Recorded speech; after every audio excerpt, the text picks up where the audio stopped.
Welcome everyone, my name is Mr. Christensen. I'm the director of concert band, and I'll be directing some symphonic band for the next concert in December.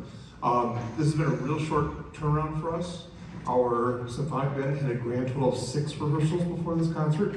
Concert band increased that by a factor of a third. They got 8 whole rehearsals before this concert. So it's been a very quick turnaround. This concert is actually three weeks earlier than it was last year, just because we can get the spaces, but the kids worked hard to get a preview concert together for you. The first piece was Flourish for Windbind by Rafe Vaughan Williams. It was actually a piece that he wrote in the early 19-teens, and after its premiere was subsequently lost for 70 years. It was rediscovered in the 1960 years, bad math. It was rediscovered in the 1970s and very quickly became one of the cornerstones of our band repertoire family. This other piece also is a much newer piece. Announcements. Concert band, I own a Podgy. I lied. We have to clear the stage tonight. Sorry. Yes. I told them on Tuesday rehearsals, like, this is my favorite kind of concert. It's the kind we just can go like off and go home. I didn't realize the choir has a chamber rehearsal on stage tomorrow morning, so we have to clear the stage, sorry. And yes, I just threw the choir program under the bus. It's their fault. Our next piece coming up is another classic Cajun folk songs, and a couple students are going to tell you about it.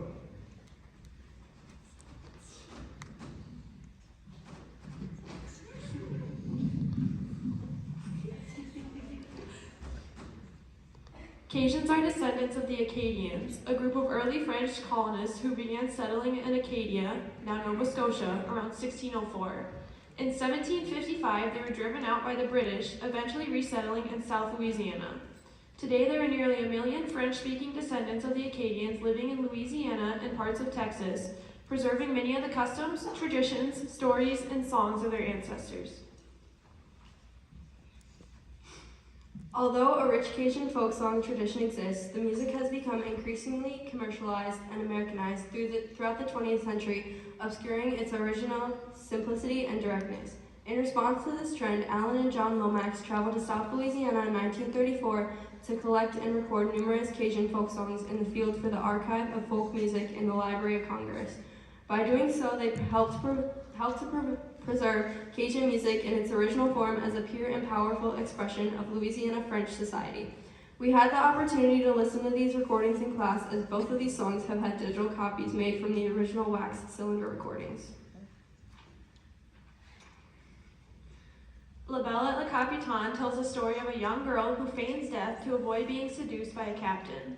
Her parents bury her, and the captain leaves after failing to get her hand in marriage. 3 days later, the father hears a knock on the door, and it's his daughter, alive and well. Its story and melody is remarkably free, shifting back and forth between duple and triple meters, and taught us the effective strategy of getting out of a date that isn't going well.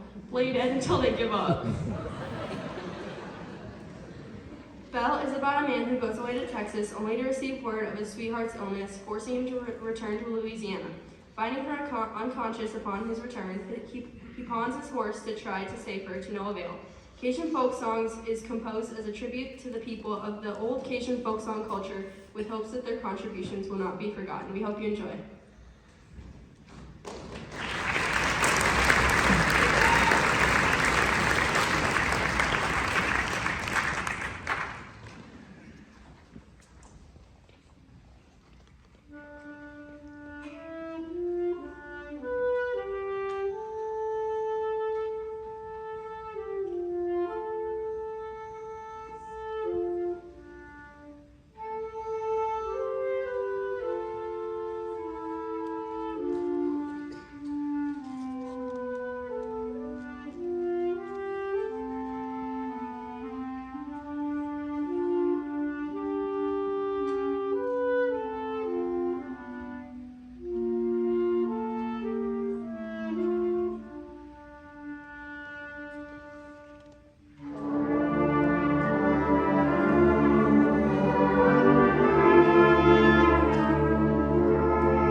Thank you.